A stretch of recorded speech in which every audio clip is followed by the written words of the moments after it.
Bonjour et bienvenue à Destination Pêche. Eh bien cette semaine, nous allons franchir les frontières tout en restant dans la même région. Car pour les Catalans, et c'est de la Catalogne qu'il s'agit, les Pyrénées ne sont pas une frontière et les habitants de Barcelone ou de Perpignan font partie de la même famille. Et à propos de famille, nous allons en suivre une qui est assez extraordinaire et qui démontre que la pêche n'est pas forcément une pratique individuelle, qu'il y a un esprit de famille, qu'il y a des connaissances et des expériences qui se transmettent de père en fils, et dans notre cas de mère en fils, que la pêche n'est pas un sport, mais une passion qui unit les gens par-delà les barrières des pays et des langues. Voici une famille en Catalogne, un reportage signé Hubert Roy. C'est Ibri Catalana. Mijo, c'est la maman. Jean-Michel, le papa. Carles, le fils. Et Maribel, la fille. Tous pêcheurs. Et ceux-là sont les poissons, enfin presque, car ce n'est pas bien sûr de truites d'élevage qu'il s'agit dans cette histoire, mais de truites sauvages.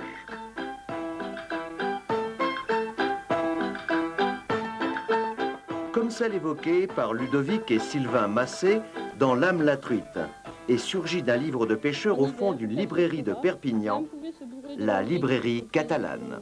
Cette nourriture l'alourdissait, ses nerfs devenaient tâtonnes, sa circulation s'alentissait. C'était la pâtée abondante et sans chaleur. Elle se rattrapait en été sur les proies véloces, de saveur ardente. L'insecte menu et âcre lui donnait autant de force que de joie. L'âme la truite, c'est un livre absolument magnifique, un des livres de pêche que je préfère. Bon, sans plus, l'âme vivante du torrent. Yam en catalan, ça veut dire l'éclair. Donc tu vois la truite fariouf dans le torrent, c'est ça yam. Et ce livre est écrit par Sylvain et Ludovic Massé, qui sont deux auteurs catalans qui sont nés là à côté d'Olette, à côté d'un torrent.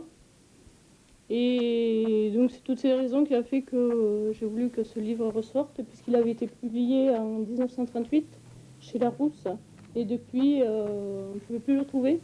Et en tant que pêcheuse et lectrice de Ludovic Massé, j'ai voulu que ce livre ressorte. Adéu, Besuet. Adéu. Que t'agafi el jornal.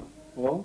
El llibre de Catalunya romànica, corresponent al Vallespí. On est à Perpignan la catalane, et ici c'est la librairie catalane. Moi et Jean-Michel, nous proposons au public des ouvrages écrits en catalan, qui vont aussi bien du livre pour enfants, aux livres de philosophie, livres d'histoire, livres pour apprendre le catalan. Et on a aussi toute une série de livres écrits en français sur les pays catalans ou la Catalogne. Ici, la Catalogne Nord a 1000 ans d'histoire catalane et 300 ans d'histoire française seulement. Donc, bon, le substrat catalan y est, même si le pays est devenu français donc depuis 300 ans. En fait, les gens sont catalans encore. Hein. Un livre de pêche. Oui. Il a deux truites grosses. Il y a plein de truites ne sont pas bien intéressantes pour vous. Celles-là sont bien grosses. Mais ce n'est peut-être pas uniquement dans les livres qu'il faut trouver l'histoire de cette famille. Ouvrons avec eux cet album photo où il serait question de pêche des deux côtés des Pyrénées, en Catalogne tout simplement. On tombe dedans quand on est petit, très souvent. Hein. Oui. Donc j'allais moi avec mes sœurs, deux sœurs plus grandes que moi, et avec mon père, donc parfois ma mère aussi, on allait à la pêche. C'est une activité que j'ai toujours vue, quoi. Et c'est vrai qu'après, bon, j'ai rencontré Jean-Michel, et lui, il était pêcheur de rivière, pêcheur de truites. Et je me suis dit, bon, bah allez, on va à la pêche, quoi. Ah, là il a 2 ans, Carles. Et alors, bon, je voulais pêcher un peu, moi aussi. Et puis, bien entendu, il faut s'occuper aussi de l'enfant. Hein. Alors, je l'avais mis c'est dans le sac à dos, là, sur mon dos, là, tu vois. Et on pêchait. Bon, il n'y a pas énormément d'eau, donc ça allait bien. Et lui, il était vraiment très content. Voilà. C'est lui, il est passionné déjà.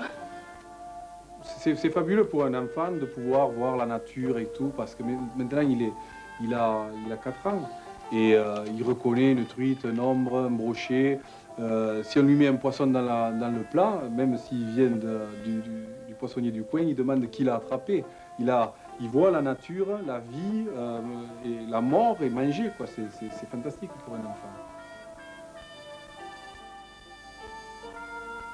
Ah, la Sétoriane, c'était vraiment le paradis de la pêche pour moi, pour nous. On prend direction Andorre, on passe à la Seu d'Urgell et on descend le long de la retenue jusqu'à Oliane, sous le barrage d'Oliane.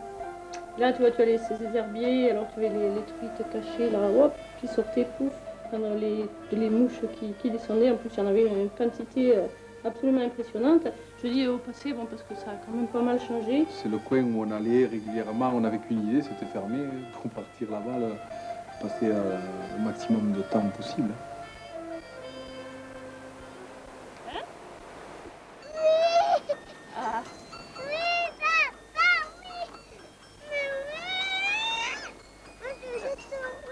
Allez, on a dit que oui, alors c'est bon. Allez. Ah, elle est mignonne là, hein? Ça lui va bien. C'est un peu grand quand même.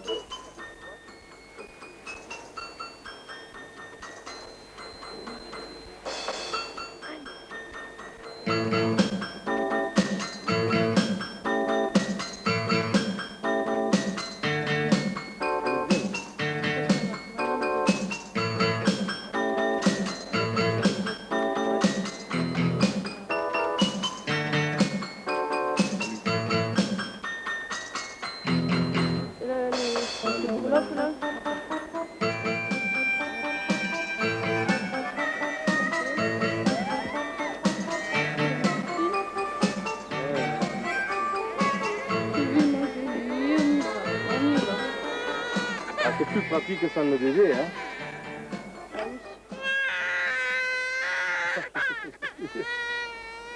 Ça, il veut pas l'enlever. Voilà. Il veut pas l'enlever. Le kiki. C'est bon, ma doudou. Allez, on y va. Parce qu'on lui avait piqué son genou. Bon, qui est-ce qu'il y a au-dessus?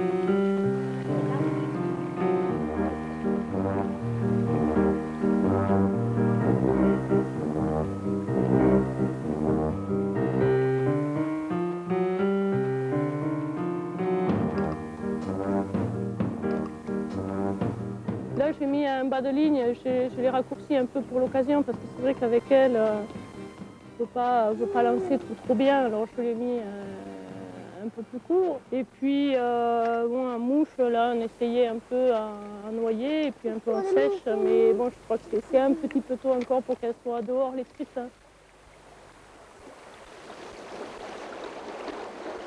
Normalement, je vais passer.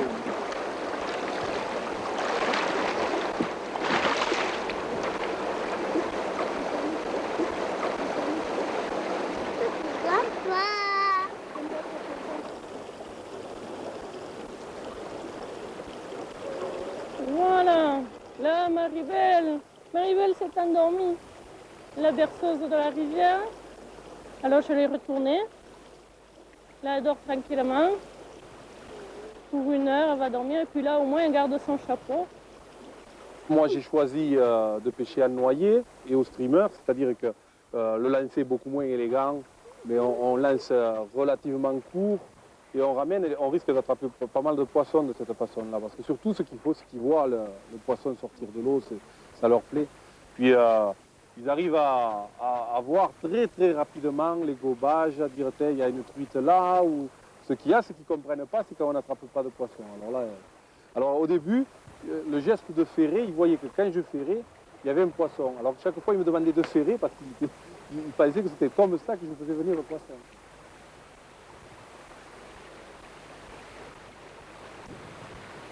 Tu veux ma casquette, Carles? Allez, mets-toi le chapeau. Mets le chapeau. Carles, tu vas à la voiture, de suite. Allez, à la voiture. Pas de truite pour Carles. Mets le chapeau. Allez, mets le chapeau. Bon, Carles, tu pêcheras plus, hein? On n'a pas attrapé un poisson. Elle attrape un poisson. Il est tout excité. Et là... Allez, Carles, où est-ce que tu as vu une truite mouchée? Ah, là-bas, si loin. À côté de mon épaule. Attends, là, on va essayer.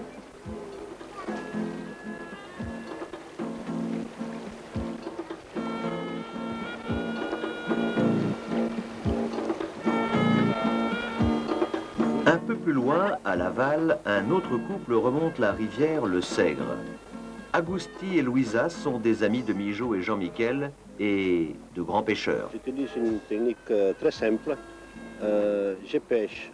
En principe, nous pêchons tous, nous deux, avec de la soie naturelle.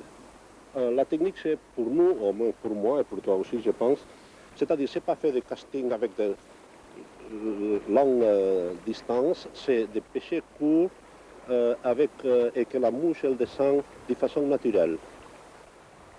Ma technique, c'est tout à fait sa technique. Même je pêche peut-être encore plus frais et je suis peut-être plus lente, plus patiente. J'aime beaucoup quand je vois la truite, je peux pêcher une demi-heure dans la même truite en changeant les mouches. Ouais.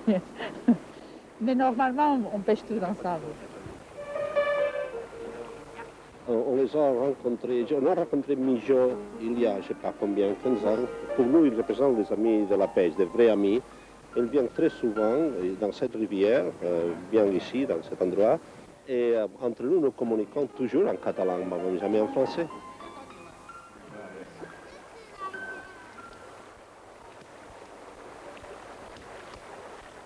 Plus tard, très tard, à l'heure de la sieste en Catalogne, tandis que Maribel, dans les bras de son papa, rêve sans doute à des poissons, Mijaud, elle, échange son rôle de maman qui pêche pour celui de pêcheuse, et le naturel revient au galop, enfin à la nage. Agousti, il a une expérience, il a pêché dans toutes les rivières du monde, je crois, et dans tous les pays du monde. C'est vrai qu'il a une expérience absolument irremplaçable. Il dit qu'il ne faut pas pêcher fin, c'est surtout la présentation. Mais je crois qu'il y a des fois où vraiment il faut mettre un bas de ligne bon, jusqu'à 6 mètres et descendre à 8 centièmes. Quoi. Le but, c'est quand même d'attraper les poissons.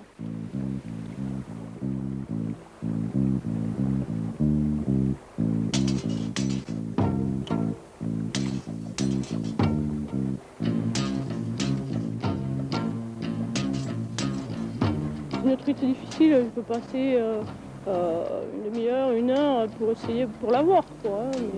Mais en général, bon, ben, je l'ai, quoi.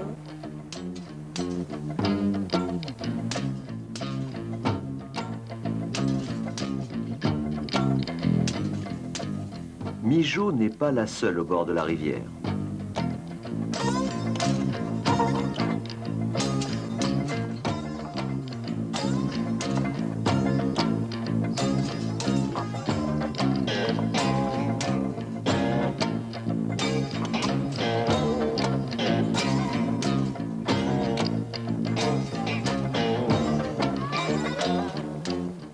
Carles pêche aussi, même si ce n'est pas tout à fait un poisson qui l'intéresse. Qu'est-ce que ça mange, les grenouilles? Ça m'en a été terrible, le mauvais. Eh ouais. Peut-être ça l'était terrible. Peut-être l'obé ou la grognotte. À chacun sa spécialité.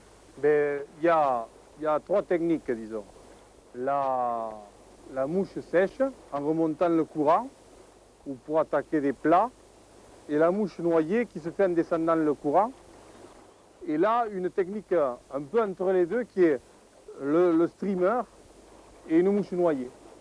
Alors le streamer, ça imite un petit poisson. Alors je le lance comme ça, en 3/4 aval, et là j'attaque juste la bordure là, parce qu'il y a beaucoup d'eau.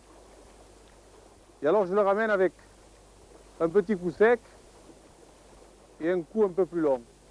Le petit coup sec, c'est pour lui faire croire qu'elle va perdre sa proie, et le petit coup long, c'est pour la tirer. Alors je fais un coup long comme ça, et un petit coup sec. Un coup long, un petit coup sec. Mais chacun a sa technique, chacun a sa façon de faire. Mais la rivière a décidément beaucoup changé. Il y a beaucoup moins de poissons maintenant qu'il y avait il y a 5, et surtout 10 ans. Cette rivière est très très pollutionnée. Maintenant, il semble que ça va changer parce qu'on a fait des installations de purification d'eau dans les villages qu'il y a plus d'eau dans la rivière. Et on espère que cette rivière sera ce qu'elle a été parce que c'est une rivière extraordinaire pour la truite. Malheureusement, tout cet endroit va disparaître. Dans probablement 1 an, plus tard 2 ans, tout ça sera couvert d'eau. On va faire un barrage plus en bas. Et tout cet endroit qui est vraiment joli, très sauvage, on ne pêchera plus là. Alors, c'est Toutefois, que chaque fois, je viens très souvent maintenant, nous descendons très souvent ici parce que c'est une façon de dire au revoir à ces morceaux de rivière que nous aimons beaucoup. Migeot aussi regrette que les 10 plus beaux kilomètres du patrimoine halieutique européen disparaissent sous les eaux, comme elle l'écrivait déjà dans un article de La pêche et les poissons il y a quelques années. Mais en attendant, elle a connu avec Jean Miquel 2 événements heureux. Le premier il y a 5 ans et le deuxième il y a 9 mois. Alors, des rivières et des poissons, il y en aura toujours pour ceux qui aiment la pêche. Tiens, d'ailleurs, regardez bien, juste derrière Mijoux et Maribel, au milieu de l'écran, là.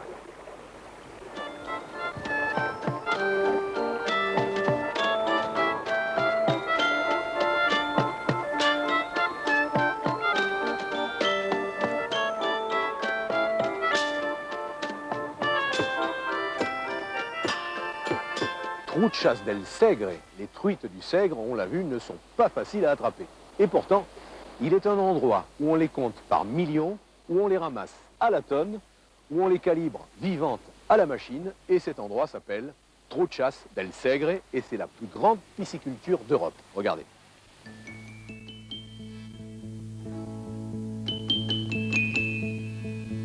Nous sommes en Catalogne, au pied des Pyrénées, sous le barrage d'Oliana, au bord de la rivière le Segre. Ens trobem a la piscifactoria de truites del Segre, al terme municipal de Peramola, a l'Alt Urgell i província de Lleida. Notre élevage des truites du Segre est situé sur la commune de Peramola, dans la province de Lleida. C'est sans doute l'élevage de truites le plus important d'Europe. Ici, nous produisons 2000 tonnes de truites par an, réparties sur une surface de 70 000 m² de bassin. 50% sont destinés au marché espagnol en truites fraîches et 50% sont éviscérés et congelés pour être vendus en Allemagne, en France, dans les pays nordiques et aux États-Unis. Dans les bassins de cette pisciculture gigantesque vivent 20 millions de truites. Oui, vous avez bien entendu, 20 millions de truites. Des truites arc-en-ciel dont les œufs, 5 millions par an, venus par avion des États-Unis, arrivent à éclosion dans cette nurserie. L'eau qui coule vient de la rivière le Segre. Elle est nourrie par la fonte des neiges et par de nombreuses sources qui coulent dans la retenue à l'amont. Elle est donc naturellement riche en oxygène. Mais durant l'été, de juin à septembre, on y injecte en plus de l'oxygène pur. Les truitelles restent à l'écloserie jusqu'à ce qu'elles pèsent chacune 50 grammes. Ensuite, elles sont transférées dans les premiers bassins extérieurs où elles sont nourries artificiellement jusqu'à doubler de poids.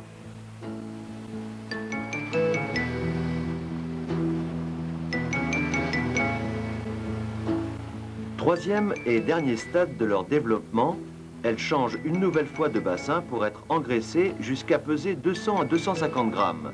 Elles sont alors prêtes à la vente. Vives pour d'autres piscicultures ou alors éviscérées et congelées pour la consommation. Celles-ci sont des exceptions. Ici se sont regroupées toutes les fuyardes, toutes les truites qui ont échappé aux nombreux et indispensables calibrages. Sorties de l'œuf d'une même mère, 2 truites n'ont pas forcément le même développement, l'une pouvant atteindre 2 ou 3 fois la taille de l'autre, et n'hésitant pas dans ce cas-là à la manger. Alors, pour éviter cela, les truites sont régulièrement aspirées, triées par taille, puis recrachées d'un bassin à l'autre. Même poids, même taille et plus de cannibales.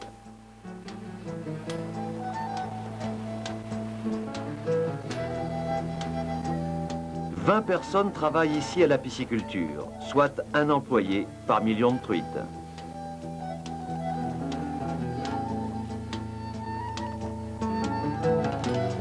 Les truites de la rivière le Segre sont belles, elles sont bonnes, vives, mais ces pêcheurs, comme par hasard positionnés juste à l'aval de la pisciculture, n'auront jamais l'occasion de les pêcher. Non, ici les truites sont affaires d'industrie. Restent alors sans doute quelques truites sauvages dans ce Segre, moins nombreuses, ça c'est sûr.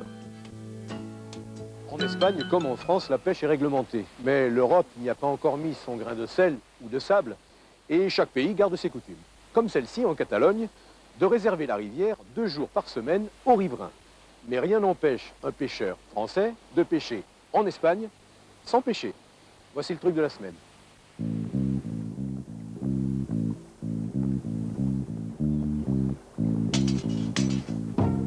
C'est l'association qui a un garde-pêche, c'est seulement de l'association, ce n'est pas du gouvernement de Catalogne et pas de la police. C'est seulement de l'association de pêche qui met un monsieur pour être derrière les pêcheurs, surtout pour la taille des truites et surtout pour la zone délimitée. Pour le pêcheur français, on achète le permis à l'année, qu'on peut acheter n'importe quand, et qui va de la date à laquelle on l'achète, et qui est valable 1 an. Le permis, donc, pour la Catalogne, simplement pour la Catalogne, plus la licence à la journée. La licence, vous pouvez l'avoir à Seu d'Urgell, on peut l'avoir ici, mais il faut le savoir un jour au moins à l'avance pour l'avoir. On peut donner aux pêcheurs des tickets pour la zone délimitée de pêche de Peramola, Bassella, Oliana, que c'est de 400 km. Normalement, on peut aller pêcher pendant toute la semaine, moins mercredi et jeudi, que c'est les jours pour les associés de la région. Bon, ce sont les gens qui habitent auprès de la rivière. C'est les petits villages qui habitent auprès de la rivière. C'est qui ont priorité d'aller pêcher pendant 1 ou 2 jours par semaine. Au début du reportage, Migeot nous a parlé de son livre fétiche, L'âme, la truite. Ce livre, édité en 1938 aux éditions Larousse, réédité en 1989 par les éditions Pergami, imprimé à Perpignan sur des presses situées 1 rue des Pêcheurs, ça ne s'invente pas, fait l'objet d'un véritable culte. Sylvain et Ludovic Massé, les 2 auteurs, n'ont pas trempé leurs plumes dans la mièvrerie et le lyrisme de circonstance. Non, ils se sont pris pour la truite. Ils racontent la vie de l'âme, la truite, comme si vous y étiez. Ce n'est pas le point de vue du pêcheur, mais celui du poisson.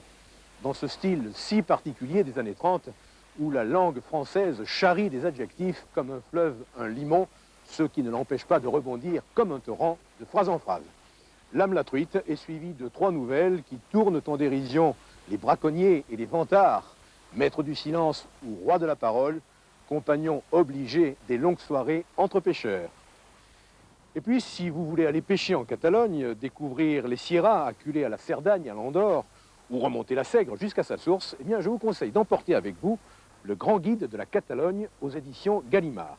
Vous y apprendrez, entre autres, que c'est à Orgagna, là où notre famille a pêché, que furent rédigées les homélies, ce recueil de sermons qui reste le premier écrit en langue catalane, comme quoi pêche et littérature font bon ménage.